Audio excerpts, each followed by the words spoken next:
বুঝাইয়া দিবে। কারণ শুকনা গাছে যখন আগুন লাগে ভিজা গাছগুলাও পুইরা যায়। আল্লাহ বলেন পাপ এমন একটা জিনিস, ফ্যামিলির একজন যদি পাপ করে 10 জনের কপাল পুড়ে, 10 জনের কপাল নষ্ট হয়ে যায়। একজনে আকাম করে 10 জনের উপরে এটার প্রভাব পড়ে।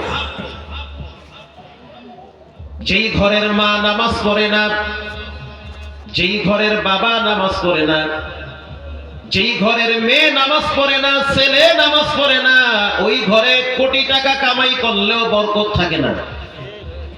দেখবেন নাই নাই করতে করতে জিন্দেগি শেষ। আর রব্বুল আলামিন বলেছেন পৃথিবীর মানুষ ওয়া'মুর আহলাকা বিস-সালাত ওয়াসতাবির আলাইহা লা নাসআলুকা রিজকা। তোমরা তোমাদের পরিবারদেরকে নামাজের কথা বলো, রিজিক তোমরা আমাকে দাও না, আমি তোমাদেরকে রিজিক দেই। বলেন রিজিক দেয় কে? আল্লাহ। আল্লাহ বলে রাসূল আপনি আপনার পরিবারদেরকে নামাজের কথা বলেন, টেনশন কইরেন না, খাওন যা লাগবে আমি আল্লাহ ব্যবস্থা করব। এক সময় রব্বুল আলামিন মানুষের বিনা পরিশ্রমে খাবার পাঠাইতো আসমান থেকে। কোরআনে আল্লাহ বলেন, আমি বলি না, কে বলছে? আল্লাহ। মান্না সালোয়া খাওয়াইতো। জান্নাত থেকে দামি দামি খাবার বান্দার মুখে আল্লাহ তুলে দিত, কিন্তু নাফরমানি করার কারণে আসমানের বরকতের দরজা আল্লাহ বন্ধ করে দিয়েছে। আপনারা অনেকেই মনে করতে পারেন এটা কেমনে সম্ভব? মানুষ চাইলে সম্ভব না, রব চাইলে সম্ভব। এই যে 3-4 দিন আগে আপনারা দেখছেন কুয়াকাটার পাশে পায়রা পোর্ট, পায়রা বন্দর, বিশাল একটা নদী, নাম হইল বিষখালী নদী। নদীর মাঝখান দিয়া জাহাজ যায়, জাহাজের ভিতরে কয়লা বোঝাই করা, জাহাজ চলতেছে, তুফানেও বাড়ি মারে। জাহাজ যখন মাঝখান দিয়া চলে, তুফানের বাড়িতে পানি কিছু জাহাজের ভিতরে ঢুকে, ঢুকে না? কিছু জাহাজ আছে মাল লোড করার পরে একেবারে গলা পর্যন্ত পানি আসে জাহাজে। আল্লাহর কি কুদরত তাকায়া দেখছেন, তুফানের বাড়িতে বাড়িতে বড় বড় ইলিশ মাছ ভিতরে লাফায় লাফায় ঢুকে। আশ্চর্য বিষয়, একটার দুইটা না, প্রায় 1.5-2 মণ ইলিশ মাছ বিনা জালে, বিনা বর্ষিতে, বিনা পরিশ্রমে এমনি এমনি ভিতরে ঢুকে গেছে। আল্লাহু আকবার বলে। এই দৃশ্য তো এখনো ইউটিউবে আছে, বাংলাদেশের সব জাতীয় মিডিয়াগুলোয় প্রচার করেছে। জাহাজ চলতেছে, মাছ লাফ দিয়ে ভিতরে ঢুকে। এটা একটা আশ্চর্য বিষয়। এটা কেমনে সম্ভব? এই বয়ান যদি আমি 20 বছর পরে করি, তা আমার সন্তানরা মনে করবে আব্বা বুঝি পাগল হয়ে গেছে। মাছ আবার এমনি এমনি ভিতরে কেমনে ঢুকে? আরে বান্দা চাইলে কিচ্ছু হয় না, রব চাইলে সবই হয়। আল্লাহ চাইলে পারে কি পারে না? ঢাকার একজন মেয়র আছে, রানিং মেয়র, এখন মারা গেছে, ওই সময় রানিং ছিল। তার ড্রাইভার আবার গাড়ি চালাইছে 4 বছর। পৃথিবীর প্রায় 80টা রাষ্ট্র ভ্রমণ করেছে, কিন্তু নসিব এত খারাপ, হজ করার মতো নসিব তার হয় নাই। স্ত্রী দিনদার বারবার বলেছে হজে যাও, স্বামী বলে যাব, যাচ্ছি, যাওয়ার সময় হয় নাই। আল্লাহর সিদ্ধান্ত হজ করা, যাকাত দেওয়া, মসজিদ মাদ্রাসায় দান করা টাকার ব্যাপার না, তকদিরের ব্যাপার। ঠিক না বেঠিক? এটা তকদিরের ব্যাপার। শেষ পর্যন্ত যে বছর হজে যাবে, যাওয়ার আগে জীবনের শেষ নিঃশ্বাস ত্যাগ করেছে, যেতে পারে নাই। কারণ সবার টাকা মাদ্রাসা মসজিদে হজে ব্যয় হয় না। আল্লাহ যাকে কবুল করে সেই পারে, বাকিরা পারে না। পারে? আমি অনেক মিলাইছি, এত টাকার মালিক, কত শত কোটি টাকার মালিক সে নিজেও জানে না। নাম বললে চিনবেন, বলবো না আমি। তার কয়েকটা কোম্পানি আছে, ওই কোম্পানির মাল আপনাদের ঘরেও আছে, যাইতে পারে নাই হজে, যাওয়ার আগেই কবরে শুয়ে পড়ছে। 18 সালে হজে গেলাম, আমি একা না, কুয়াকাটার হুজুর হাফিজুর রহমান সিদ্দিকী সাহেব গেছে। বাইতুল্লাহ চত্বরে লাব্বাইকের আওয়াজ দেওয়ার সময় দেখলাম একজন রিকশাওয়ালা লাব্বাইকের আওয়াজ দেয়, রানিং রিকশাওয়ালা, রিকশা চালায়। আরে এই রিকশাওয়ালার খয়রাতি হজে কেমনে আইছে? হ্যাঁ, রিকশাওয়ালা কেমনে হজে আসলাম? রিকশাওয়ালা জবাব দেয়, আমি দুর্বল কিন্তু আমার মাওলা দুর্বল না।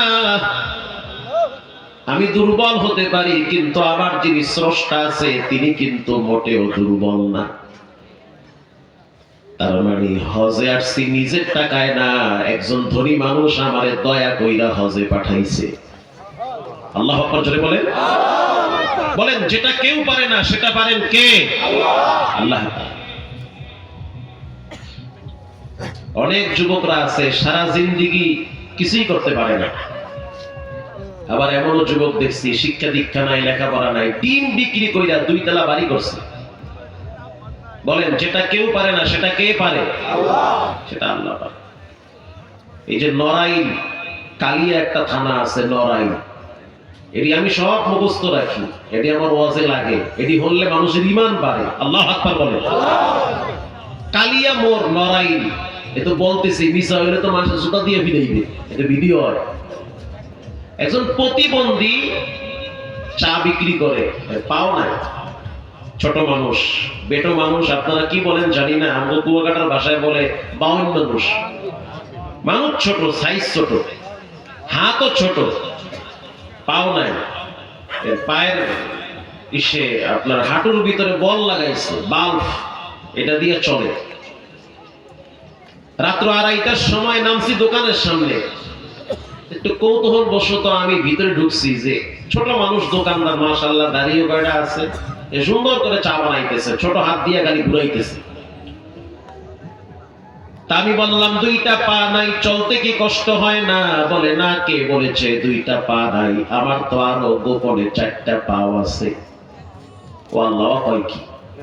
আমি দেখি 2 পাও নাই, হে কয় আরো 4টা পাও আছে। এই 4 পাও কোথায়? কয় 2টা আমার মায়ের পা, 2টা হইলো আমার স্ত্রীর পা। এই 4 পায়ের শক্তিতে আল্লাহ আমাকে কয়েক লাখ টাকার মালিক বানাইছে। সুবহানাল্লাহ, মুখ আইলো না? এগুলো আল্লাহর প্রতি বিশ্বাস, এগুলো ইয়াকিন। মান জাদ্দা ওয়াজাদা, যে চেষ্টা করে কিছু না কিছু তারে আল্লাহ দেয়। চেষ্টা করতে হবে। আমি তো ভিক্ষা করার মানুষ, প্রতিবন্ধী, আমার তো পা নাই,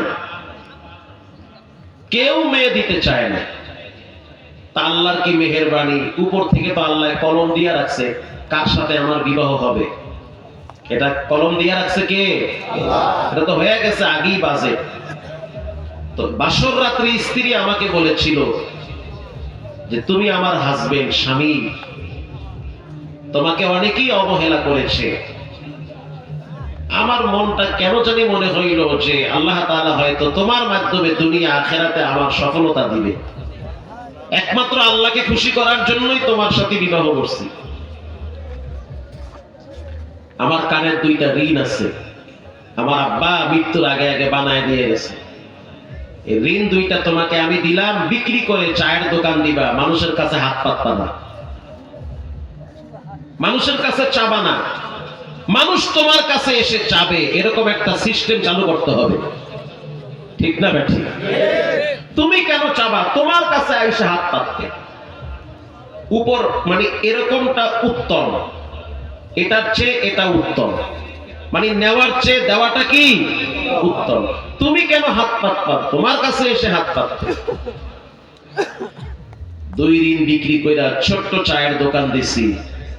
চায়ের দোকান বড় হতে হতে দেখেন না বিশাল দোকান, 3 জন কর্মচারী, পাশের জায়গাও কিনছি। দোয়া করেন আগামী তো হজেও যাবো, নিয়ত করছি বউরে নিয়ে ওমরা হজে। বলেন, সফলতা দেওয়ার মালিক কে? আল্লাহ তাআলা। এগুলো আল্লাহ দেখায় যে বান্দা চাইলে কিচ্ছু হয় না, আমি চাইলে সবই হয়। 20 বছর কোন ছেলে মেয়ে নাই, কিচ্ছু নাই, ছেলে মেয়ে হওয়ার কোন আলামতই নাই। আবার আল্লাহ তাআলা একসাথে 3টা সন্তান দান করে। এটা কে পারে? আল্লাহ। এটা আল্লাহ পারে। এজন্য রব্বুল আলামিন বলেন কুল্লু নাফসিন বিমা কাসাবাত রাহিনা, প্রত্যেকটা মানুষে তার কৃত কর্মের কাছে ধরা। এবার আমি আপনাদের সামনে বুখারী শরীফের একটা হাদিস শোনাই, চমৎকার একটা ঘটনা। কষ্ট হয়? তিনজন যুবক সফর শুরু করলো, দামেস্কে যাবে। ঘর থেকে বের হওয়ার পর দীর্ঘ পথ পাড়ি দিয়ে যখন মরুভূমির মাঝখানে গেল, আল্লাহর নবী নিজে বর্ণনা করেন ঝড় তুফান শুরু হয়ে গেছে। যখন ঝড় তুফান শুরু হয়ে গেল, বাঁচার জন্য কোনো রাস্তা নাই, আশ্রয় নেওয়ার জন্য একটা গর্তের ভিতরে অবস্থান নিছে। গুহার ভিতরে তিন যুবক আশ্রয় নিল। তখন তো আর টেলিফোন ছিল না। আজ থেকে 2000 বছর আগে টেলিফোন ছিল? 200 বছর আগেই তো ছিল না। আরে রাহেন 200 বছর, 20 বছর আগেই তো ছিল না, 30 বছর আগে। এবার তিনজন যুবক গুহার ভিতরে আত্মগোপন অর্থাৎ আশ্রয় নিয়েছে। বাহিরে ঝড় তুফান হচ্ছে, যাব কোথায়? যাওয়ার জায়গা নাই। এদিকে পাহাড়, এদিকে ধুলাবালু, ওদিকে ঝড় তুফান। বাঁচার জন্য আশ্রয় নিল গুহার ভিতরে। গুহার ভিতরে আশ্রয় যখন নিল, আল্লাহর কি কুদরত! বড় একটা পাথর পাহাড়ের উপর থেকে গড়াইয়া আইসা গর্তের মুখটাকে আটকায় ফেলাইছে। এবার শ্বাস টানতে পারে না, দম বন্ধ হয়ে যাচ্ছে, হাওয়া বাতাস ভিতরে যায় না। মানুষ কখনো কখনো এমন এমন বিপদে পড়ে, পৃথিবীর কেউ তাকে সহযোগিতা করতে পারে না। পারেন একজন, তিনি হলেন কে? আল্লাহ। মানুষ এমন এমন সিচুয়েশনের সম্মুখীন হয়, পৃথিবীর কেউ তাকে সহযোগিতা করতে পারে না। এজন্য রাসূল বলেছেন, তোমরা পর উপকারী হইও, মানুষ বিপদে পড়লে সহযোগিতার হাত বাড়াইও।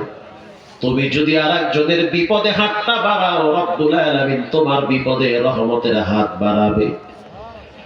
তুমি যদি মুখ ফিরায় নিয়ে যাও, তোমার বিপদেও মানুষ মুখ ফিরায় নিয়ে যাবে। কেউ যদি কোন মুসলমানের একটা হাজত পূরণ করে, রাসূল বলেন রব্বুল আলামিন 70টা হাজত পূরণ করে দিবেন।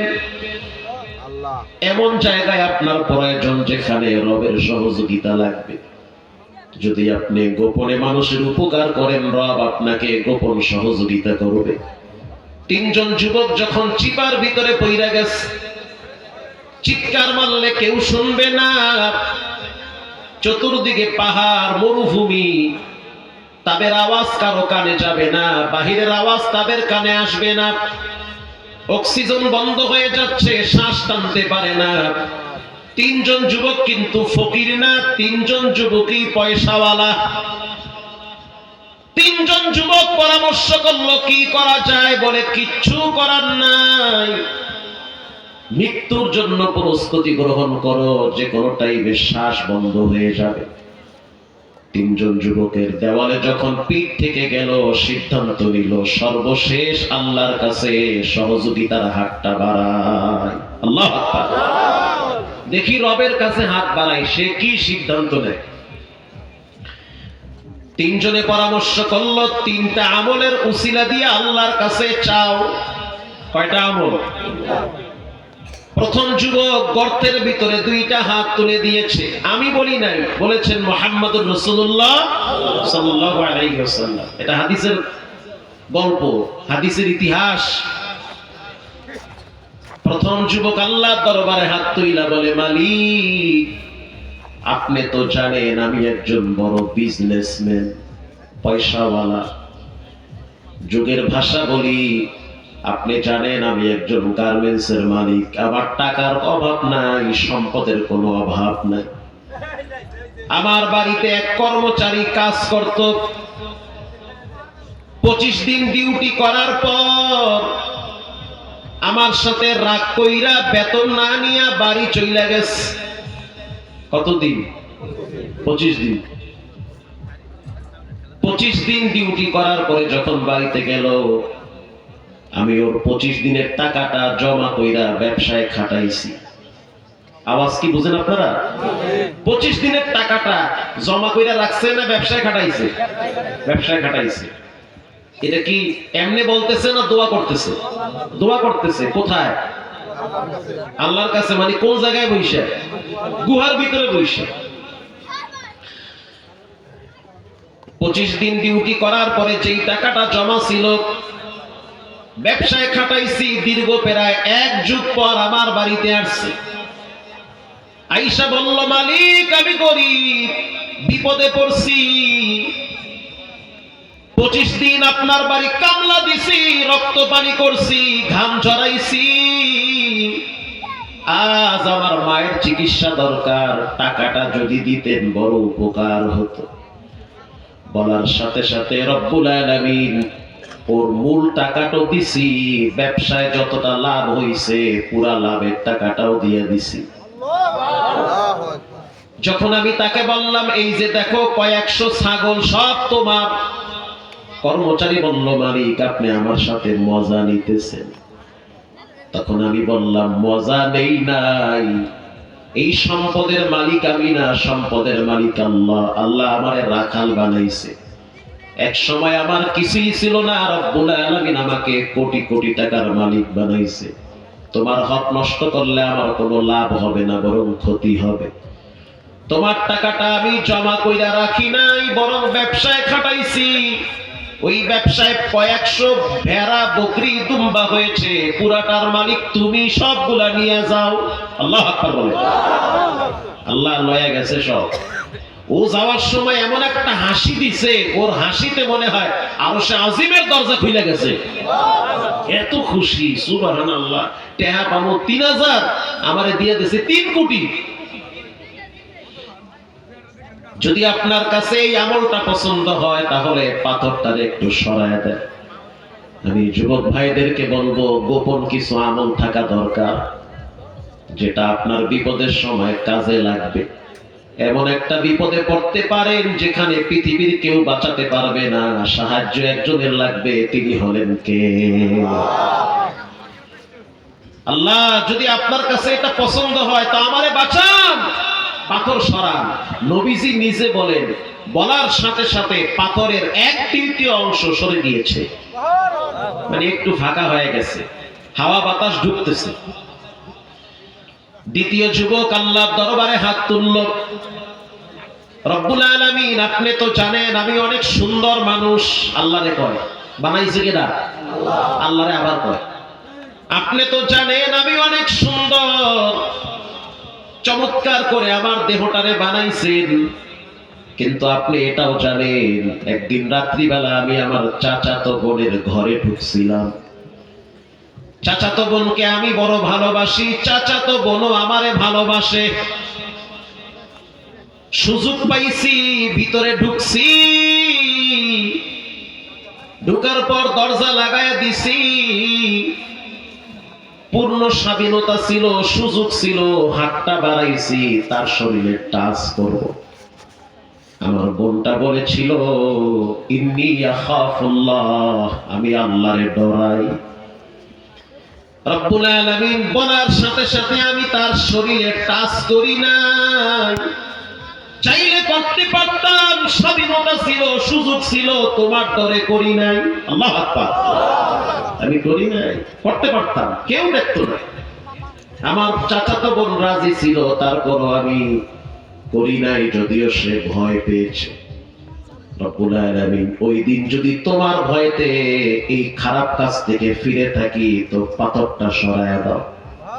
নবীজি বলেন, বলার সাথে সাথে পাথর অর্ধেক সইরা গেছে। তার মানে অতীতের কর্মটা কাজে লাগছে কি লাগে নাই? এই তো তাফসীর বুঝতেছেন, কুল্লু নাফসিন বিমা কাসাবাত রহিনা, প্রত্যেকটা কৃত কর্মের কাছে বান্দা ধরা। এই যে বসে আছেন কষ্ট করে, কোরআনে আল্লাহ বলেন, ইয়াউমাইদিন তুহাদ্দিসু আখবারাহা, এমন একটা সময় আসবে মাটি আল্লাহর সাথে কথা বলবে। মাটি বলবে, আল্লাহ ঠান্ডার ভিতরে বৈশা ছিল, এগো আটকায়া লাভ নাই, ছাইরা দেন, মাফ কইরা জান্নাতে পাঠায়া দেন। हर गोरी दे देने तू तैयार है, जो न मांगे उससे तू बेजार है। আল্লাহর কাছে চাইলে আল্লাহ খুশি হয়, না চাইলে বেজার হয়। মানুষের কাছে বারবার চাইলে মানুষ খুশি হয় না কষ্ট পায়? কষ্ট পায়। দুইজন যুবক দোয়া করলো, কবুল হয়ে গেছে, পাথর সরে গেছে। দুইজনে চেষ্টা করলো দেখি বের হওয়া যায় কিনা, কিন্তু না না, মাথা বের হয়, মাজা বের হয় না, বডি বের হয় না। এবার 3 নম্বরের যুবক আল্লাহ দরবারে হাত বাড়াইছে, হাতটা তুইলা বলতে আছে, আল্লাহুম্মা কানা লি আবওয়াহা শাইখানি কাবীরা। আল্লাহ, আমি আমার বৃদ্ধ মা বাবাকে বড় ভালোবাসি, আমি আমার মাকে ভালোবাসি, বাবাকেও ভালোবাসি।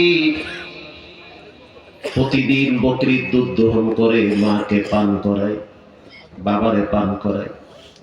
আমার 4টা সন্তান আছে, তারা আমার দিকে তাকায় থাকে। সন্তানের মুখে মজা দেওয়ার আগে মা বাবার মুখে তুলে দেই। আল্লাহু আকবার বলে। সন্তান আমার পাশে এসে বলে, আব্বা খাবার দাও। আমি খাবার ঠিকই দেই, কিন্তু মা বাবারে আগে দেই। ঘটনাক্রমে একটা গাছ কেনার জন্য নদীর ওই পারে চলে গেছি। আসতে আসতে অনেক দেরি হয়েছে রে আল্লাহ, দোয়া করতেছে, অনেক দেরি হয়ে গেছে। আইসা দেখলাম মাও ঘুমায়, বাবাও ঘুমায়, কি যে মজার ঘুম। সন্তানের রুমে গিয়ে দেখি সন্তান আমার আওয়াজ পাইয়া জাগ্রত হয়েছে। 3টা সন্তান ওইটা বসে আছে, আব্বার আওয়াজ পাইছে। কারণ বাবাই যখন ঘরে ঢুকে বাবার ঘেরান সন্তানের নাকে লাগে। সন্তান জাগ্রত হয়েছে। রব্বুল আলামিন, আমি গোয়াল ঘরে গিয়া দুধ দহন করেছি বকরির থেকে। গেলাস ভইরা মায়ের মাথা কিনারায় দাঁড়াইয়াছিলাম। মায়ের যখন ঘুমটা ভাঙছে, তখন আমি মায়ের মুখে দুধের গেলাস দিছি। আর আমি তাকায় দেখলাম আমার মা আবেগে আবৃত হয়ে চোখের পানি ছেড়ে দিয়েছে। দোয়া করেছে, মালিক এমন সন্তান তুমি ঘরে ঘরে দাও যে সন্তানকে দেখার পরে মায়ের চোখ শীতল হয়ে যায়। এরপরে আমি আমার সন্তানকে খাবার দিছি। আমি চাইলে মায়ের না খাওয়াইয়া বাচ্চারে আগে খাবার দিতে পারতাম, কিন্তু আমি দেই নাই, মায়ের আগে খাবার দিছি। আল্লাহ আপনার কাছে যদি আমলটা পছন্দ হয়, পাথর সরায় দেন। নবীজি বলেন, দোয়াটা করতে না করতেই পাথরটা পরিপূর্ণভাবে বাতাসের ধাক্কায় দূরে চলে গেছে। এবার আল্লাহ কোরআনে বলেন, واخفض لهما جناح الذل من الرحمة وقل رب ارحمهما كما ربياني صغيرا।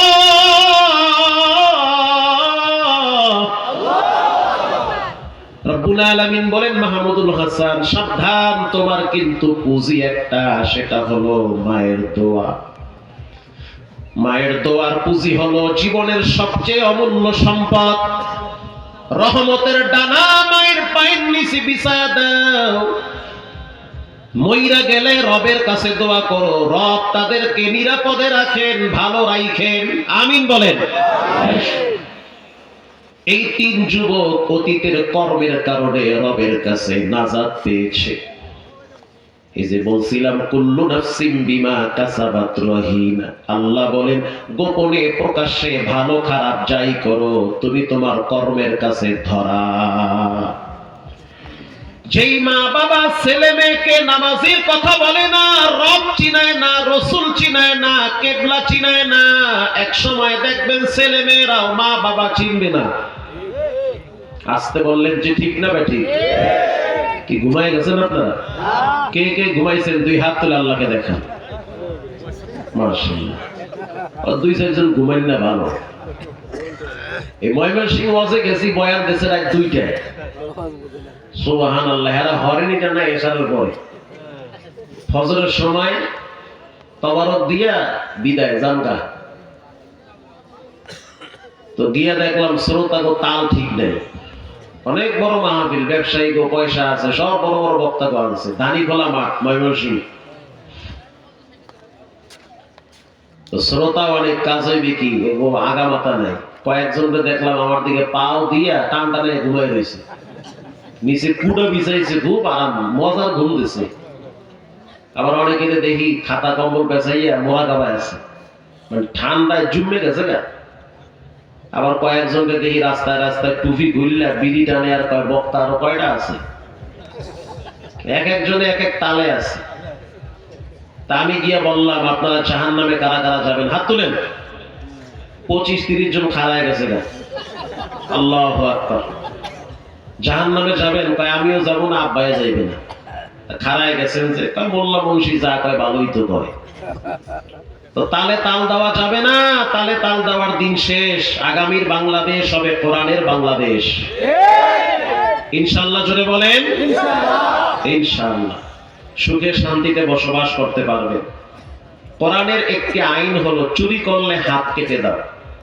10টা চোরের হাত যদি কাটা যায়, বাংলাদেশের সব টিভি চ্যানেলগুলো যদি নিউজ করা হয়, মোবাইল খুললেই দেখবেন চোরের হাত কাটা। এরপর থেকে মানিকগঞ্জের সব ব্যবসায়ীরা দোকানের শাটার খুলে বাড়ি গিয়া ঘুমাবে, কোনো চোরের সাহস নাই আর একজনের দোকানে হাত দেওয়া। বলেন আইন কি মোল্লার না আল্লাহ? আল্লাহর আইন। গেল এটা। সারিকু ওয়াসারিক ফাকতাউ, চুরি করবা কোনো কথা নাই, একটা হাত বাটাম ফাটা, হাত একটা যাইবো না। চুরি করার আগে 3 বার হাতের দিকে চাবা, চুরি করবা না হাত যাইবে। এজন্য সৌদি আরবে আর যাই হোক এই আইন ঠিক আছে, চুরি করবে হাত কাটা যাবে। প্রেসিডেন্টের পোলাও চুরি করলে হাত কাটা যায়। এজন্য স্বর্ণের দোকানদারেরা দোকান খুইল্লা বাড়ি গিয়া ঘুমায়, ভুলেও কেউ হুকি মাইরাও দেখে না। ঠিক না ঠিক? অবিবাহিত পুরুষ, অবিবাহিত নারী জিনা ব্যভিচারে লিপ্ত হইলে শরীয়তের আইন হলো তারে 100 বাটাম ফাটা দাও। বাটাম ফাটা হয়েছে উত্তরবঙ্গের ভাষা, এটা বুঝবেন না, মানে 100 ফিডা দাও। ফিডা বুঝেন তো? ফিডা নামাজ না পড়লে মরার পরে ফিডা আছে না নাই? আছে। তো আল্লাহর আইন হলো যারা অবিবাহিত পুরুষ, অবিবাহিত নারী গোপনে জিনা করছে, সাক্ষী আছে, 100 দৌড়া, বেতের আঘাত। অনেকে 100 দৌড়া বুঝবেন না। খেজুর গাছের ঠাল চিনেন? চিনেন না? চিকন ঠাল, ওইটা দিয়ে যদি শীতের মধ্যে খালি ফিটে 3-4টা বাড়ি দেওয়া যায়, কেমন লাগবে? সেই মজা না? মানে খেজুরের রস খাইতে যেই মজা, এর চেয়ে তো বেশি মজা, জম্মের মজা। এই 3-4টা খেজুরের ঠাল এক জায়গায় কইরা দড়ি দিয়া বাইন্দা সর্বোচ্চ শক্তি দিয়া 100 বাড়ি দিতে হবে যারা জেনা করছে গোপনে। বলেন এটা কি মোল্লার আইন না আল্লাহর আইন? আল্লাহর আইন। মদ খাইছে, মদ ধনীরা খায় দামি মদ, গরিব খায় পচা গান্দা মদ। মদ খাইয়া মাতলামি শুরু করছে। শরীয়তের আইন, মদ খাইয়া মাতলামি করছে, কোনো কথা নাই, 80টা বাটাম দাও। কয়টা? 80টা। মদ খাইয়া খাম্বা ধরে ঠেলে আর কয় রাস্তার মাঝখানে কা। খাম্বা কি রাস্তার মাঝখানে? ঘরে গিয়ে ফ্রিজ ধরে ঠেলে আর কয় খাট হেনে কা। তার মানে কি পুরাই মাতাল। শরীয়তের আইন, কোনো কথা নাই, মদ খাইছে, সাক্ষী আছে, মুখ থেকে গন্ধ আসে, 80টা ব্যাটের আঘাত দাও। এটা কি মানব রচিত আইন না আল্লাহর আইন? আল্লাহর আইন। বিবাহিত পুরুষ, বিবাহিত নারী, বউ আছে এরপরও আর একজনের বোন লাগে মজা মারে, বউ আছে তারপরও ভাবির লাগে 9-6 করে, নাই আমাদের দেশে? কম কি আছে? মানে এই গত মাসেও তো দেখলাম আদালতের সামনে এক যুবক সাক্ষাৎকার দেয় যে আব্বার নামে মামলা দিছি, ছেলে বাবার নামে মামলা দায়ের করছে আদালতে। কারণ কি? কারণ হইছে ছেলের বক্তব্য হলো যে আমার আব্বা আমার ম্যাডামরে নিয়ে ভাগ্যে গেছে। আউযুবিল্লাহ না নাউযুবিল্লাহ? জি, এটা বাংলাদেশের কথা, এটা বাহিরের দেশের নাম, গো দেশের কাহিনী। তাহলে এই চলতেছে দেশের অবস্থা। এগুলো বন্ধ করার জন্য পৃথিবীর কোন দলের শক্তি আর সামর্থ্য নাই যেগুলো বন্ধ করবে। এগুলো বন্ধ করার একমাত্র আইন হলো কোরআনের আইন। আসতে বলবেন না, জোরে বলেন। কোরআনের আইন আমরা চাই কি চাই না? বিবাহিত পুরুষ বিবাহিত নারী জিনা করছে, ব্যভিচারে লিপ্ত হয়েছে, সাক্ষী আছে, কোনো কথা নাই, আদালত রায় দিয়ে দিবে। বাইতুল মুকাররমের সামনে ওকে ফাঁসির কাস্টে ঝুলাও, সবাই ওপেনে দেখবে। কোরআনের আইন রজম, তাকে বুক পর্যন্ত গাইরা ফেলাও গর্তের ভিতরে, বুক পর্যন্ত মাটিতে গাড়ো, এরপরে পাথর মেরে হত্যা করো। বিবাহিত পুরুষ বিবাহিত নারী যদি জিনা করে, ব্যভিচারে লিপ্ত হয়, তাকে পাথর মেরে হত্যা করো। বলেন এটা কার আইন? 2, 4, 5টা যদি এই আইন প্রতিষ্ঠিত হয়, বাংলাদেশে জিনা, ব্যভিচার, ধর্ষণ, পরকীয়া সব বন্ধ হয়ে যাবে, থাকবে না এগুলো। একজন মহিলা এসে বলল, ইয়া নবী আল্লাহ তাহহিরনি, জিনা করছি, পবিত্র করে দেন। নবীজি বলল, না তুমি জিনা করো নাই, বাসায় চলে যাও। মহিলা আবার আয়েশা বলল, ইয়া নবী আল্লাহ, জিনা করছি, কদ জানাইতু, জিনা ব্যভিচারে লিপ্ত হইছি, আল্লাহর আইন আমার উপরে প্রয়োগ করেন, আমি জাহান্নামের আগুন থেকে বাঁচতে চাই। দুনিয়ায় কে কি বললো, কে কি ভাবলো, এটা বিষয় না, রবের কাছে পবিত্র থাকা লাগবে। নবীজি তাকে দ্বিতীয়বার বিদায় করে দিল, না জিনা করো নাই, বাড়িতে চলে যাও। আবার আয়েশা বলল, কদ জানাইতু তাহহিরনি, জিনা করছি, পবিত্র করেন, হুজুর আমার সাক্ষী আছে।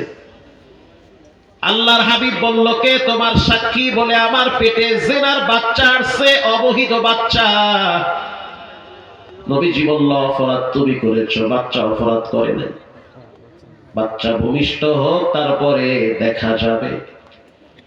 মহিলা এবার লম্বা সময় অপেক্ষায় আছে। এক একটা রাত তার কাছে 1 বছরের মতো মনে হয়। পাপ বাপেরও ছাড়ে না। পাপ এমন জিনিস যা মানুষের জীবন যৌবনকে দুর্বল করে দেয়। পাপ এমন জিনিস যা মানুষের রূহানি শক্তিকে নষ্ট করে দেয়। মানসিক যন্ত্রণা তীব্র থেকে তীব্রতার রূপ ধারণ করে পাপের প্রভাব। বাচ্চা ভূমিষ্ঠ হওয়ার পরে দুধের বাচ্চা নিয়ে আসছে, এই বাচ্চা নিয়ে আসছি, আল্লাহর যে আইন আছে আমার উপরে প্রতিষ্ঠিত করেন। আল্লাহর রাসূল বলল, দুধের বাচ্চা, তোমার উপরে শরীয়তের আইন চালু করলে বাচ্চারে দুধ খাওয়াইবে কে? যাও, বাচ্চা দুধ পান করবে, 2 বছর পর আসবা। এবার এই মহিলা 2টা বছর অপেক্ষা করলো। 2 বছর পর মহিলা বাচ্চার হাতে রুটি দিল। বাচ্চা রুটি টাইনা টাইনা ছিঁড়ে বাচ্চাটারে কোলে নিয়ে নবীর সামনে আসলো। হুজুর, এই দেখেন বাচ্চা রুটি টাইনা টাইনা একা একা ছিঁড়া খাইতে পারে। আল্লাহর হাবিব বলল, সাহাবীরা, এই এতিম বাচ্চার দায়িত্ব কে নিতে চাও? একজন সাহাবী হাত তুইলা বলল, আমার দায়িত্ব দেন। ওই সাহাবীর নাম হলো খালিদ বিন ওয়ালিদ রাদিয়াল্লাহু তাআলা আনহু। আল্লাহু আকবার বলেন। বীর মুজাহিদ সাহাবী। নবীজি বলল, আনা ওয়া কাফিলুল ইয়াতীম কাহাতাইনি ফিল জান্নাহ। কেউ যদি এতিমের দায়িত্বশীল হয়, কেউ যদি এতিমের রক্ষণাবেক্ষণের দায়িত্বশীল হয়, সে যেন আমি নবীর সাথে জান্নাতে পাশাপাশি থাকবে, মাঝখানে কোনো পার্টিশন থাকবে না। এজন্য আমি প্রায় বলি, নিজের সন্তানরে লাখ টাকা দিয়া হুন্ডা কিনে দিচ্ছেন, তারপরও তার মুখে হাসি নাই, মোবাইল দেওয়া লাগবে আর 2 লাখ টাকা দেবে। নিজের সন্তানকে লক্ষ টাকা দেওয়ার পরে যেই পরিমাণ তার মুখ থেকে শান্তির বাণী শুনবেন, তার চেয়ে একটা এতিম অসহায়কে যদি 500 টাকা দিয়ে একটা জামা কিনে দেন, ওই এতিমের হাসিটা সবচেয়ে দামি হবে। এতিম আনন্দ পাবে, রবের কাছে দোয়া করবে। এজন্য এতিমের দায়িত্বশীল হন। মাদ্রাসার 2-1টা এতিম বাচ্চা থাকলে একটা সাবান কিনে দেন, একটা টুপি কিনে দেন, একজোড়া স্যান্ডেল কিনে দেন, একটা জামা বানায় দেন, শীতের একটা কম্বল কিনে দেন। আপনার বিদেশি দামি কম্বল ঘরে নষ্ট করে ছেলে মেয়ে শুকরিয়া নাই। আর এই সমস্ত এতিম অসহায়দের জন্য আপনি 2000 টাকা খরচ করবেন, 2 লক্ষ টাকা ঘরে খরচ করলে যেই ফিডব্যাক পাবেন এর চেয়ে বেশি ফজিলত আর মর্যাদা হয় যখন একজন অসহায় দরিদ্রকে আপনি সহযোগিতা করেন। আল্লাহর হাবিব বলল, মহিলাটারে মাঠের মাঝখানে নিয়ে যাও। মাঠের মাঝখানে নেওয়ার পরে বুক পর্যন্ত গাইরা ফেলাও। বুক পর্যন্ত গাইরা ফেলাইছে। বুক পর্যন্ত গাড়ার পর নবীজি বলল, পাথর মেরে হত্যা করো। চতুর্দিক থেকে পাথর মারা শুরু হয়ে গেছে। খালিদ বিন ওয়ালিদ রাদিয়াল্লাহু তাআলা আনহু যুবক, তিনি একটা পাথর হাতে নিয়া যখন কপালে আঘাত করলো, রক্ত ফুলকি দিয়া ঈশা খালিদ বিন ওয়ালিদের চেহারায় লাগছে। খালিদ বিন ওয়ালিদ রাদিয়াল্লাহু তাআলা আনহু একটা গালি দিয়েছে, সি সি ব্যভিচারিণী নারীর শরীরের রক্ত, একটা অপবিত্র নাপাক শরীরের রক্ত আমার শরীরে লাগছে। নবীজি বলল, খালিদ বিন ওয়ালিদ সি সি বইল না, বরং এই মহিলার তওবার কারণে রব্বুল আলামিন এই পরিমাণ খুশি হয়েছে। তওবা যদি মদিনায় ভাগ করে দেওয়া হয়, সব গুনাহগারকে আল্লাহ মাফ করে দিবে।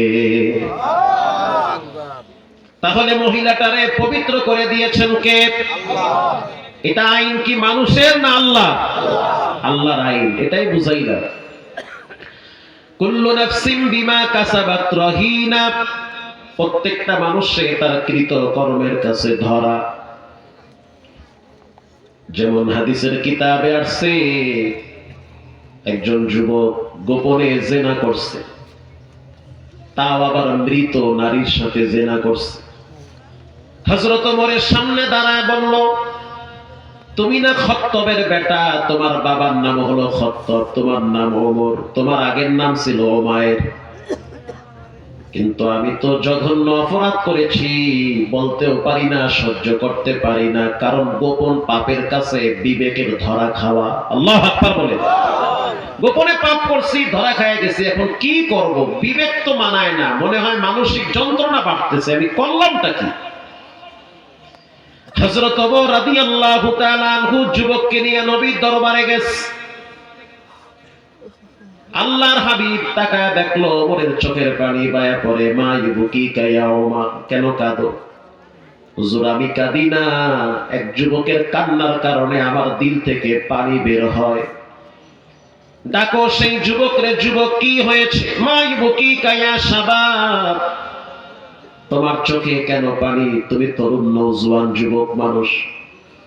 যুবক বলল, ইয়া নবী আল্লাহ, রাত্রিবেলা যখন ঘুমাইতে যাই তখন ভয় লাগে, না জানি কোন সময় কবরে গিয়া শোয়া লাগে। অন্ধকার রাতে হাঁটতেও ভয় লাগে, না জানি মাটি আমারে ধিক্কার দিয়া বলে তুই খারাপ। জীবনে এমন একটা পাপ করছি, পাপের গাঁটটিটা বড় হয়ে গেছে। কুল্লু নাফসিন বিমা কাসাবাত রহিনা, প্রত্যেকটা মানুষে তার কৃত কর্মের কাছে ধরা। প্রিয় ভাইরা আমার, নবীজি বলল, হাল আশরাকতু বিল্লাহ, তুমি কি শিরিক করেছো? না, শিরিক করি নাই। হাল কাতালতু নাফসিক, তুমি কি কাউকে হত্যা করেছো? বলে না, হত্যা করি নাই। শিরিক করো নাই, হত্যা করো নাই, তো কি পাপ করছো যেই পাপের কারণে তোমার চোখ দিয়ে পানি বের হয়? তোমার পাপ কি আসমানের চেয়েও বড়? বলে হ্যাঁ। সমুদ্রের চেয়েও বড়? বলে হ্যাঁ। আল্লাহর দয়া মায়া রহমতের চেয়েও বড়? বলে হ্যাঁ। মনে হচ্ছে তার চেয়েও বড় হবে। তো বলো কি অপরাধ করলাম? হুজুর আমি তো সবার সামনে ভালো, কিন্তু আমার একটা গোপন খারাপ চরিত্র আছে। বাসায় গেলে সবাই মনে করে আমি ভালো, কিন্তু আমি যে গোপনে পাপ করি পৃথিবীর কেউ জানে না। আলাম ইয়ালাম বিআন্নাল্লাহা ইয়ারা, যিনি দেখার তিনি হলেন কে? কি করব আমি? আমি তো মানসিক যন্ত্রণায় ভুগতেছি। আত্মহত্যা মহাপাপ, তা না হলে আমি আত্মহত্যা করতাম। আমার জীবন সংকীর্ণ হয়ে গেছে। আল্লাহর হাবিব বলল, বলো কি পাপ করেছো? হুজুর, যেই মানুষগুলা মদিনায় মারা যায় তাদের কবরস্থানে গিয়া লাশ উপরে উঠাইয়া কাপড় খুইলা বাজারে বিক্রি করি। আমি হইলাম মৃত মানুষের কাপড় চোরা, কাপড় চুরি করি, এটা হলো আমার একটা বদ খাসলাত। ঘটনাক্রমে আমি একদিন দেখলাম মদিনার সুন্দরী রূপসী নারী মারা গিয়েছে। আমি তার কবরের পাশে রাত্রিবেলা গেলাম, কবর খনন করলাম, লাশ উঠাইলাম। উঠানোর পরে তাকায়া দেখলাম অনেক সুন্দরী সুশ্রী। শয়তান আইসা আমারে ধোঁকা দিয়া বোকা বানায় ফেলাইল। আমি আমার নফসের সাথে পারি নাই, নফসে আম্মারার কাছে আমি পরাজয় বরণ করছি। আমার নফসে লাউয়ামা ডাউন হয়ে গেছে, খারাপ চরিত্র প্রকাশ পেয়ে গেছে, বিবেক বুদ্ধি সব নষ্ট হয়ে গেছে। আমি ওই মৃত নারীর সাথে জিনা করছি। জিনা করার পর যখন আমি বাজারে রওনা হইলাম আর একজনের কাছে কাপড় সাপ্লাই দিব, আল্লাহর কি কুদরত, ওই মৃত নারীর জবান আল্লাহ খুলে দিয়েছে। মৃত নারী বলল, যুবক কি কাজটা করলি? নিজেও নাপাক হইলি, আমারেও নাপাক বানাইলি। এই জঘন্য পাপটি এই জমিনে মানুষ করে, যেই জমিনে হযরত জিবরাইল আগমন করে, যেই জমিনে কোরআন নাযিল হয়, যেই জমিনে রাহমাতুল লিল আলামিন জীবিত আছে, সেই জমিনে তুমি এত জঘন্য অপরাধ কেমনে করলা? হুজুর, আমি মহিলার সাথে জেনা কইরা আসার সময় মহিলা আমারে লানত দিয়েছে, অভিশাপ দিয়েছে। ঘুমাইতে গেলে কানের ভিতরে আমার বাড়ি খায় সেই আওয়াজ। খাবার খাইতে গেলে মনে হয় খাবার আমারে বলে তুই তো খারাপ, কেন খাও? পানি পান করতে গেলে পানি আমারে বলে কেন পানি পান করো, তুই তো নাপাক। এত জঘন্য অপরাধ কেমনে করলি? বিবেক বুদ্ধি কি মানুষের এত নষ্ট হয়? নবীজি ধমক দিয়ে তাড়ায় দেশে, দূর হও। তোমার সিদ্ধান্ত নিবেন একজন, তিনি হলেন কে? দূরে চলে যাও। যুবক চিন্তা করলো, দরওয়াজা মদিনার বন্ধ হয়ে গেছে, রহমতের নবীর দরওয়াজা বন্ধ হয়ে গেছে, কার কাছে যাব? ওরে নবীর যে বানাইছে তার কাছে যাব। চলে গেল পাহাড়ের চূড়ায়, পাহাড়ের চূড়ায় দাঁড়াইয়া 2 রাকাত সালাত আদায় করলো। চোখের পানি ছেড়ে কান্দে আর কয়, আল্লাহু হাজিরিন আল্লাহু নাজিরিন। ও মালিক, আমি গোপনে গুনাহ করছি, পৃথিবীর কেউ দেখে নাই। নবীরে না বললে হয়তো নবীও জানতো না। আবু বকরকে, ওমরকে কাউকে বলি নাই, কিন্তু তুমি তো দেখছো একজন মৃত নারীর সাথে আমি পাপ করছি। এখন আমি ঘুমাইতেও পারি না, খাইতেও পারি না, জিন্দা লাশ। যদি আপনি আমারে ক্ষমা না করেন তাহলে আসমান থেকে আগুন পাঠায় আমারে পুইরা ফেলান। আমি এই নাপাক চেহারা মদিনায় দেখাইতে চাই না। আল্লাহর কুদরতি অন্তরে বড় মায়া লাগছে, কারণ রব্বুল আলামিন কোরআনে বলেন, লা তাকুনাতু মির রাহমাতিল্লাহ।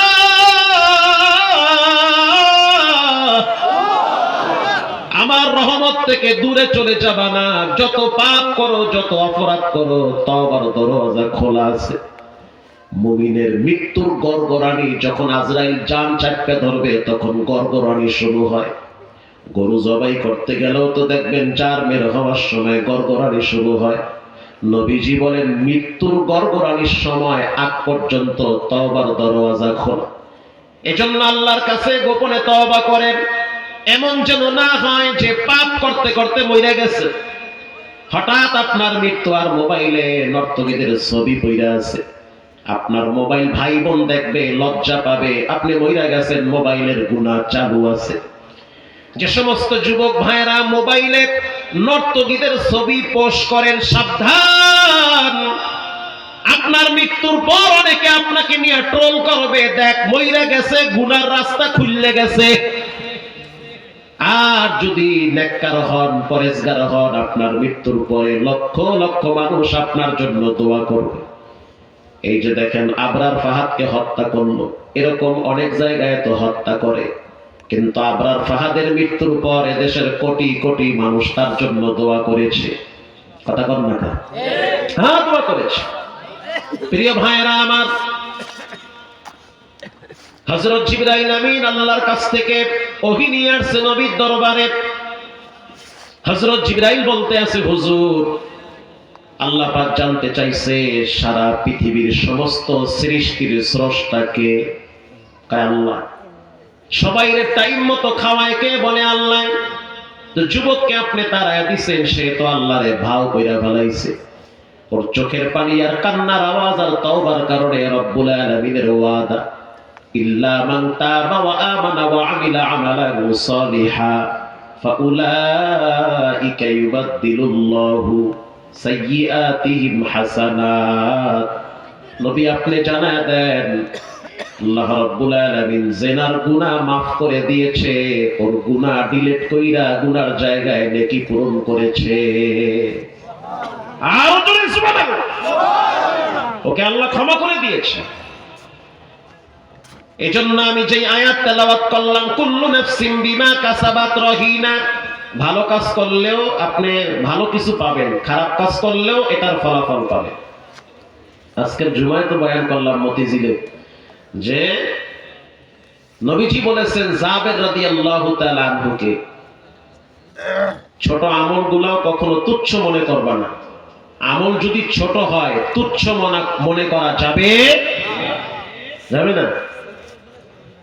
তকি উসমানী রাহিমাহুল্লাহ লেখেন, দামাত বারকাতুহুম লেখেন যে আব্দুর রহমান সুক্কারি একজন মুহাদ্দিস ছিলেন। তার চরিত্র হলো, অভ্যাস হলো, তিনি রাত্রিবেলা হাদিস লিখতেন। মারহাবা বলে, হাদিস লিখতেন বসে বসে। তিনি একদিন বৈশা বৈশা হাদিস লিখতেছে। আগের যুগে লিখতে গেলে দোয়াত কলম লাগতো, কলমটা কালির ভিতরে ভিজান লাগতো। কি ভাই ঠিক না? ভিজায়া তারপরে উঠায়া লেখা লাগতো। আর ওই কালির ভিতরে মাছি পড়তো, মাছি কালি খাইতো। মাছির খাদ্য হলো কালি। আব্দুর রহমান সুক্কারি তিনি যখন লেখা শুরু করলেন, দেখলো কালি নাই। তিনি দোয়াতের ভিতরে, পাত্রের ভিতরে যখন ভিজাইল, তখন এক ফোঁটা কালি ছিটা কলমের মাথায় পড়ছে। কথা কি বুঝতেছেন? মানে কালি আইসা কলমের মাথায় পড়ছে। এই ধরেন কলম লেখতেছে, কালি ছিটকা আইসা মাথায় পড়ছে। এবার বুঝছেন? যখন পইরা গেছে তখন তাকায়া দেখলো একটা মাছি আইসা কালির উপরে পড়ছে, মাছি কালি খাইতেছে। মুহাদ্দিস সাহেব চিন্তা করলো, মাছির খাদ্য হইল কালি, আমি যদি একটু নাড়া দেই তাহলে খাবার না পায়া চলে যাবে। থাক না আধা মিনিট, কলম ধরে রাখছে, মাছি খায়া চলে গেছে। এই যে মাছির প্রতি একটু ভালোবাসা দেখাইছে। আব্দুর রহমান সুক্কারির মৃত্যুর পরে তার খাদেম স্বপ্নে দেখেন আল্লাহ তাআলা জান্নাতের বাগানে স্বর্ণের চেহারে বসাইয়া রূপার পাখা দিয়া বাতাস করাইতেছে। এই মর্যাদা কেমনে দিছে? বলো, ওই যে একদিন মাছির একটু দয়া করছি। বলেন মাছির মালিক কে? আমাদের মালিক কে? এজন্য মানুষের প্রতি যেমন দয়া করে, পশু পাখির প্রতিও রহম করা উচিত, ওদের প্রতিও দয়া করে। ইল্লা আসহাবাল ইয়ামিন, ডানপন্থীরা জান্নাতে যাবে। কে বলেছেন? আল্লাহ। আনিল মুজরিমিনা মা সালাকাকুম ফি সাকার, কিয়ামতের ময়দানে জান্নাতীরা জাহান্নামীদেরকে বলবে, সাকার নামক জাহান্নামে কেন আসলা? জাহান্নামীদের খাদ্য হবে ইন্না শাজারাতাজ যাক্কুম, কাঁটাযুক্ত গাছ, খাইতে থাকো। দুনিয়ায় মজার মজার খাবার খাওয়াইছি, এখন আর খাওয়াবো না। যখন পানির পিপাসায় জাহান্নামীরা কাঁদবে, তখন রব্বুল আলামিন ফেরেশতাদেরকে বলবে, রক্ত আর পুষ পান করাও। রক্ত আর পুষ খাইতে না চাইলে রব বলবে, ওদেরকে গরম পানি দাও। দুনিয়ায় অনেক ঠান্ডা পানি খাওয়াইছি, এটা আমার কথা না, কার কথা? এবার জান্নাতীরা জাহান্নামীদেরকে প্রশ্ন করবে, কেন জাহান্নামে আসলা, তাও আবার সাকার নামক জাহান্নামে? জাহান্নামীরা বলবে, জাহান্নামে আসার পিছনে সবচেয়ে বড় কারণ হলো চারটা। এক নম্বরের কারণ, ক্বালু লাম নাকু মিনাল মুসাল্লিন,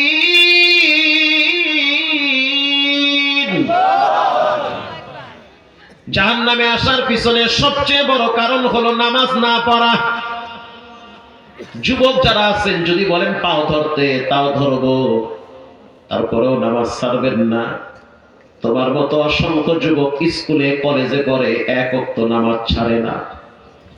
আমি ধানমন্ডির তাকওয়া মসজিদে ফজরের টাইমে দেখি 6-7 এর ছাত্ররা 2 কাতার বইরা থাকে। ওরা পয়সাওয়ালার সন্তান। ফজরের টাইমে তোমরা মসজিদে বাচ্চাগুলা জবাব দেয়, ফজরের টাইমে যখন আমরা ইমামের কণ্ঠে তেলাওয়াত শুনি তখন আমাদের অন্তরগুলা শীতল হয়ে যায়। আমাদের আব্বারা মসজিদে আসছে, মায়েরা ঘরে নামাজ আদায় করে, এজন্য আমরা ফজরের সময় রবের ডিউটি করার জন্য মসজিদে আসছি। আল্লাহু আকবার। এজন্য বড় বড় ডাক্তার দেখবেন এমবিবিএস, তারপরও তারা নামাজ পড়ে, ছোট থেকে শিক্ষা পাইছে। বড় বড় শিক্ষিত অনেক যুবক দেখছি নামাজের টাইমে সব কাজ ফালায়া মসজিদে গিয়া সেজদায় লুটিয়ে পড়ে। কারণ এই যুগে মানুষ বেশি দিন বাঁচতে পারে না। আর বর্তমান এক মরণ ব্যাধির নাম হলো স্ট্রোকের রোগ। এটা ব্রেন স্ট্রোক করে, হার্ট অ্যাটাক করে। অনেক যুবক দেখছি সিআরপি হসপিটাল সাভারে ব্রেন স্ট্রোক করেছে। রাত্রিবেলা ভালো, সকালবেলা একটা সাইড লেগে গেছে, শক্তি পায় না। মা বলতে আছে আমার সাথে বুড়ি মহিলা, হুজুর রাত্রিবেলা দেখছি মোবাইল টিপতেছে, কি হাসি। আমি ওরে গ্লাস ভইরা দুধ খাওয়াইছি, সকালবেলা দেখি খাটের নিচে পড়ে আছে। হসপিটালে আল্লাহ এক সাইড লেগে গেছে, পুরা সাইড অবশ হয়ে গেছে। একটা আর দুইটা না, হাজার হাজার। ইদানিং ব্রেন স্ট্রোক রোগী বাড়তেছে। আপনি যদি সিআরপি হসপিটালে যান, কান ধইরা তওবা করবেন যে আল্লাহ জীবনে নামাজ ছাড়বো না। কারণ তাদের চোখের পানি আর কান্না দেখলে মনে হবে ওদের চেয়ে কষ্টে পৃথিবীতে কেউ নাই। একটা মানুষ যখন অন্যের সহযোগিতা ছাড়া বাথরুমে যাইতে পারে না, এর চেয়ে কষ্ট আর কি হইতে পারে? কথা কন না। তরুণ নওজোয়ান যুবক, শিক্ষিত মানুষ কত চমৎকার ডানা কাটা পরীর মতো ঘুরে, হঠাৎ যদি এক সাইড লেগে যায়, বিছানায় পায়খানা, বিছানায় প্রস্রাব, বলেন মুসিবতটা কি নরমাল না বড়? এজন্য পায়ে হাত দিয়ে বলি, অনুরোধ করে বলি, সুখ শান্তির মূল হলো নামাজ। যারা নামাজ পড়ে তারা রবের নিকটে চলে যায়। নামাজিওয়ালাদের ইনকামে বরকত বাড়ায় দেয় কে? আল্লাহ। যেই ঘরের মা বাবা সন্তানকে নামাজ পড়ায় না, নামাজের কথা বলে না, এরা হলো দাইয়ুস। যেই ঘরের মা বাবা সন্তানকে কোচিং এর কথা বলে, প্রাইভেটের কথা বলে, নামাজের কথা বলে না, একটা সময় মা বাবাকে বৃদ্ধাশ্রমে থাকা লাগবে। এজন্য সন্তানদেরকে রব চিনান, নবী চিনান, নামাজ পড়ান, তা না হলে সামনের জিন্দেগি অন্ধকার হবে। ঘরে ঘরে ছেলেমেয়েরা মা বাবারে ভাত দেয় না, নেশার টাকার জন্য রাত্রিবেলা ঘর ভাঙ্গে। কথা কন না কা? টাকা না পাইলে বাবার কল্লায় চুরি ধইয়া বলে জবাই করবো, টেহা দে। যাইবেন কোথায়? এজন্য বাবারা সাবধান, ছেলে মেয়েদেরকে পশ্চিম চিনান, কেবলা চিনান, টুপি চিনান, দাড়ি চিনান, জুব্বা চিনান, মেসওয়াক চিনান। ওদেরকে রবের সাথে সম্পর্ক লাগান। কারণ যেই সন্তান রব চিনে সে তার মাকেও চিনবে। আসতে বললেন যে জোরে বলেন। যেই সন্তান তার রসুলকে চিনে, কোরআন চিনে, ইসলাম চিনে, অবশ্যই সে তার বাপকে চিনবে। সব বাদ দিলাম। আরে কথা আমার আবার মুখ পাতলা, মনে আইলে কয়ে ফেলাই আমি বলবো। এই যে নন্দীপাড়া, ঢাকা, নাম শুনছেন না? নন্দীপাড়া। নন্দীপাড়ার পাশে একটা প্রতিষ্ঠান আছে, নাম হলো মারকাজুল ফুরকান। দামি প্রতিষ্ঠান। সচিবের ছেলে সেখানে পড়ে, ডিআইজির ছেলে পড়ে, মানে পয়সাওয়ালাদের ছেলেরা সেখানে ভর্তি হয়, লেখাপড়া করে, অনেক উন্নত। পুরা 5 তলায়, পুরাটাই এসি, সব ভিআইপি। প্রিন্সিপাল সাহেব আমারে বলল, ভাই কি বলবো দুঃখের কথা, যুগের বাতাস শুরু হয়ে গেছে। কি হয়েছে? আমার প্রতিষ্ঠানে একটা ছেলে, সে তার মাকে মারে। মা বিচার নিয়ে আসছে, উস্তাদ আমার ছেলেটা আপনার মাদ্রাসায় পড়ে, অথচ আমার গায়ে হাত দেয়। এটা তো কিয়ামতের আলামত। মাদ্রাসায় পড়ে, কোরআন পড়ে, অথচ মায়ের গায়ে হাত দেয়। শুধু মায়ের গায়ে হাত দেয় না, বরং মাঝে মাঝে টিভির রিমোট দিয়া বাবার মাথায় বাড়ি মারে। খোদার কসম, 100 বার খোদার কসম, মিথ্যা হইলে যেন আমার জিহ্বা আল্লাহ আগুনের কেসে দিয়া কাটে। আল্লাহ আকবার বলে। বাস্তব কথা এটা। ওস্তাদ চিন্তায় পড়ে গেল, এমন তো হওয়ার কথা না। মাকে বলল দূরে গিয়া বসেন, বাচ্চাকে বলল কাছে আসো। বাচ্চা যখন প্রিন্সিপাল তার সামনে আসলো, উস্তাদ এবার তারে বুকের সাথে জড়ায় বলল, বাবা এই চকলেট এই চিপস খাও তুমি। একটু হালকা কইরা, বাচ্চাদের মুখ থেকে পেট থেকে কথা বের করতে গেলে আগে আপনাকে বাচ্চা হওয়া লাগবে। ওর সাথে সুন্দর আচরণ দিল। বড় হুজুর ভয় পায়, একটু হালকা হয়ে গেল, বন্ধু সুলভ আচরণ। এবার বলল, তুমি কি তোমার মায়ের গায়ে হাত দাও? বলে, জি উস্তাদ, জি হাত দেই, মাঝে মাঝে মারি।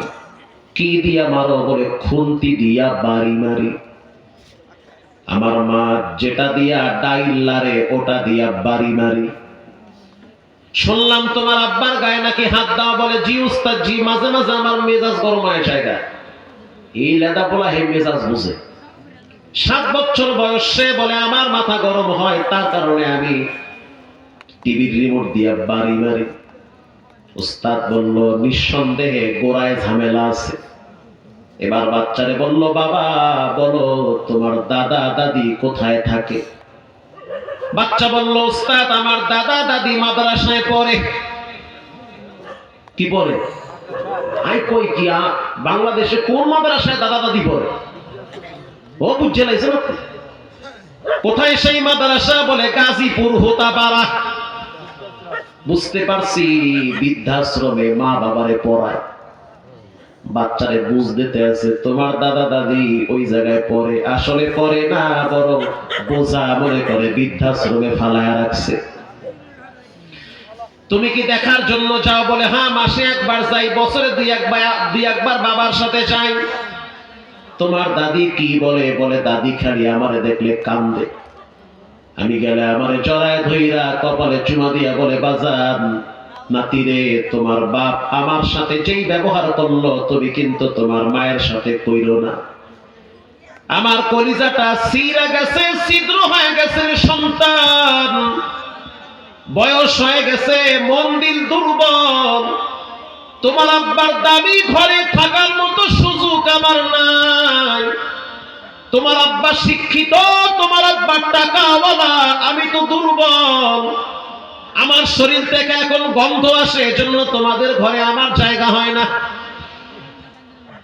উস্তাদ আমার তখন বড় মায়া লাগে, কেন আমার আব্বু আম্মু দাদা দাদির এখানে ফালায় রাখছে। আমি যখন দাদার কাছে গিয়া বসি, বৃদ্ধাশ্রমের ভিতরে আমার দাদায় বসে দিয়া মাছ উঠায়, আমারে জড়ায় ধইরা কপালে চুমা দিয়া বলে, নাতি খবরদার বাবার সাথে আমার মতো ব্যবহার করবা না। তোমার আব্বা আমার সাথে যেই ব্যবহার করছে তুমি কইরো না। আমার মৃত্যুর পরে তুমি আমার জানাজা পড়াইও, তুমি আমার জানাজা পড়াইয়া লাশ কবরে রাখবা। তোমার আব্বা যেন আমার লাশ না ধরে, তোমার আব্বা যেন আমার চেহারাটাও না দেখে, আমার মনে কষ্ট আছে। আমি একটা শাক গায়ে দিয়া বছর পার করছি, তোমার আব্বার পরীক্ষার ফিস আমি দিয়েছি। রাত্রিবেলা হাইটা বাসায় যাইতাম, রিকশায় যাইতাম না, টাকা লাগবে, সেই টাকা বাঁচাইয়া তোমার আব্বারে আমি টাকা দিয়েছি লেখাপড়ার জন্য। তোমার মা টাকা জড়া কইরা সেই টাকাগুলা তোমার আব্বারে গোপনে দিত, আর সেটার ফলাফল পাইছি। বৃদ্ধাশ্রমে কবরস্থানে আছি, এমন জায়গায় তোমার আব্বা আমাদেরকে রাখছে, আত্মীয় স্বজন নাই। কখন না জানি শুনবা যে দাদা মইরা গেছে, দাদি মইরা গেছে, জীবন তো শেষ প্রান্তে চলে আসছে। ওস্তাদ জি আমার তখন খুব মায়া লাগে। এই প্যান্ডেলে অনেক মা বাবা আছেন, অনেক সন্তান আছেন, নিজের হাতে নিজের মায়েরে কবরে রাখছে, নিজের হাতে নিজের আব্বারে কবরে রাখছেন, নিজের হাতে নিজের আপনজনদেরকে কবরে রাখছেন। খবরদার জীবনে মায়ের সাথে বেয়াদবি করবেন না। যাদের আব্বা আম্মা বেঁচে আছে পায়ের নিচে জান্নাতের ঘেরান খুঁজেন। আল্লাহু আকবার। মায়ের কথা যদি পছন্দ না হয় না হোক, তারপরও মায়ের সাথে হা হা বলবে। আব্বার কথা যদি পছন্দ না হয় তারপরেও চুপ থাকেন। ওরে বাবার বয়সে যদি আপনি যান, আপনার তো খুঁজেই পাওয়া যাইবে না। বাবার মতো আপনি দুর্বল হন, দেখবেন আপনার সিচুয়েশন কত ভয়াবহ রূপ ধারণ করে। ওস্তাদ তখন বলল, বুঝছি তোমার আব্বা আম্মা তোমার দাদা দাদির বৃদ্ধাশ্রমে ফেলায় রাখছে। বলে হ্যাঁ। আচ্ছা ঠিক আছে, তাহলে তুমি আগে তোমার আব্বারে কয়বার মারতা, তোমার মায়েরে কয়বার পিটান দিতা? আগে দিতাম একবার। ওস্তাদ বলে এখন থেকে সকালে একবার, দুপুরে একবার, বিকালে একবার, 3 বার দিবা। ঠিক না বেটি? সকালে একবার বাটাম দিবা খুন্তি দিয়া, বিকালে একবার ডাইল ঘুটুনি দিয়া বাড়ি মারবা, সন্ধ্যার টাইমে ফ্রিজ উঠাইয়া বাবার মাথায় হিট করবা। কারণ যেই ঘরে মা বাবার থাকার জায়গা হয় না, ওই ঘরটা তো গুড়া দেওয়া দরকার। কামা তাদিনু তুদানু, যেমন কর্ম তেমন ফল হয়ে যায়। তো জাহান্নামে যাওয়ার পিছনে সবচেয়ে বড় কারণ হলো নামাজ না পড়া। এজন্য অনুরোধ করে বলি, কখনোই নামাজ ছাড়বেন না। বর্তমান যুগের মানুষ বড় চালাক। এই চালাক মুসলমানরা মরার ডরে হঠাৎ নামাজ ধরে। ভূমিকম্পে ধাক্কা মারলে মসজিদে জায়গা হয় না, তার মানে এত মুসল্লি কেন? বলে মরার ডরে মসজিদে আইছে। যখন স্বাভাবিক হয়ে যায় তখন মসজিদে মুসল্লি পাওয়া যায় না। কথা কর না, মসজিদ খালি নাই। প্রিয় ভাইরা আমার, নামাজ এমন একটা গুরুত্বপূর্ণ ইবাদত। নবী করিম সাল্লাল্লাহু আলাইহি ওয়াসাল্লাম বলেন, as-সালাতু মিফতাহুল জান্নাহ, নামাজ জান্নাতের চাবি। আল্লাহু আকবার বলেন। আমি অত্যন্ত আনন্দিত হয়েছি, গ্রামের ভিতরে রাস্তাঘাট ঠিক নাই, তারপরেও সুন্দর একটা মসজিদ বানাইছে। অন্তত পক্ষে এখান থেকে তো আজানের আওয়াজ আপনার বাচ্চার কানে যাবে, অন্তত পক্ষে এখান থেকে নামাজের আওয়াজ আপনার ঘরে যাবে। অন্তত পক্ষে আমাদের বাচ্চারা মসজিদ চিনবে, কেবলা চিনবে, আল্লাহর ঘরে আইসা সেজদা দিবে। মসজিদ থাকা মানে মহল্লার ভিতরে একটা একতা থাকা। সমস্ত সামাজিক উন্নয়ন কাজগুলা নবীজি মসজিদ থেকেই করত। এটা আপনারা খুবই ভালো কাজ করেছে। তবে এই প্যান্ডেলের ভিতরে আমি 20টা মায়ের সন্তান চাই। আমি নিজেও গ্রামে একটা মসজিদ বানাইছি, আলহামদুলিল্লাহ। মা বলেছে বানাও, তো বানায় ফেলাইছি।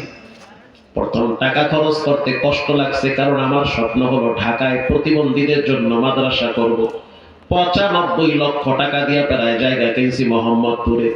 সেখানে ঈদের পরে কাজে হাত দিব, টাকাও হয়ে যাবে ইনশাআল্লাহ। হঠাৎ মা বলল গ্রামে মসজিদ করো। কেন? বলে মুসল্লিরা অনেক দূরে যাইতে চায় না, বৃষ্টির দিনে রাস্তা কাদা। এখন বইলা ফেলাইছে, কেমনে না করি। প্রথম বললাম যে পরে করব, পরে চিন্তা করলাম না, ঠিক হবে না। দেওয়ার মালিক তো আমি না, দেওয়ার মালিক কে? আল্লাহ। মা শুধু এতটুকুন বলল, তুমি দুর্বল কিন্তু তোমার মাওলা দুর্বল না। খরচ করো, রব আরেক জায়গা থেকে পকেট ভরে দিবে। একই আর বিশ্বাস হয়ে গেল। ইচ্ছা ছিল 4-5 লাখে হয়ে যাবে, 9 লাখ গেছে গা। আল্লাহর কি দয়া, আমেরিকা প্রবাসী বলতে আছে, হুজুর কি লাগবে? আমার বড় মোবাইলটা গাড়িতে, যদি দেখতে চান দেখতে পারেন। হুজুর লাগবে কি বলেন? খুব মহব্বত করি আপনার বয়ান নেটে শুনি। নোয়াখালী আবার বাড়ি সোনাইমুড়িতে, থাকি আমেরিকায়, লক্ষ লক্ষ টাকা 2 হাতে কামাই করি। 2টা ভাই, তাদেরকে আমেরিকায় নিয়ে আসছি, টাকার অভাব নাই। আমি বললাম কিছুই লাগবে না, যখন কাজে হাত দিব সহযোগিতা করবেন, দোয়া করবেন। বলল হুজুর একতলা করতে কত লাগবে? আমি বললাম প্রায় একতলা করতে 21 লাখের উপরে লাগবে। হুজুর টেনশনের কারণ নাই, একতলা করতে যা লাগে আমি একাই দিয়ে দিব। আমি আর সহ্য হয়ে গেলাম। আমি বললাম এটা কোনো ব্যাপারই না, রব চাইলে সবই হয়। আমি সারা দেশ ঘুরে বেড়াই, কত মাদ্রাসার মাহফিলে যাই, দেখি জেনারেল লাইনের মানুষ কোটি কোটি টাকা দিয়ে মসজিদ বানায়, মাদ্রাসা বানায়। আছে না নাই? 21 লাখ টাকা তো কোনো ব্যাপারই না। তো চিন্তা করলাম, মায়ের জন্য মসজিদে ব্যয় করলাম 9 লাখ। রব্বুল আলামিন দ্বিগুণ 3 গুণ দিয়ে দিয়েছে এই জায়গায়। এই প্যান্ডেলের ভিতরে 20টা মায়ের সন্তান চাই, মসজিদের জন্য 2,000 টাকা করে দিবে। প্রথমে একজনে হাত তুলবে, হুজুর আমি মায়ের জন্য 1000, আব্বার জন্য 1000। কে পারবে? 2000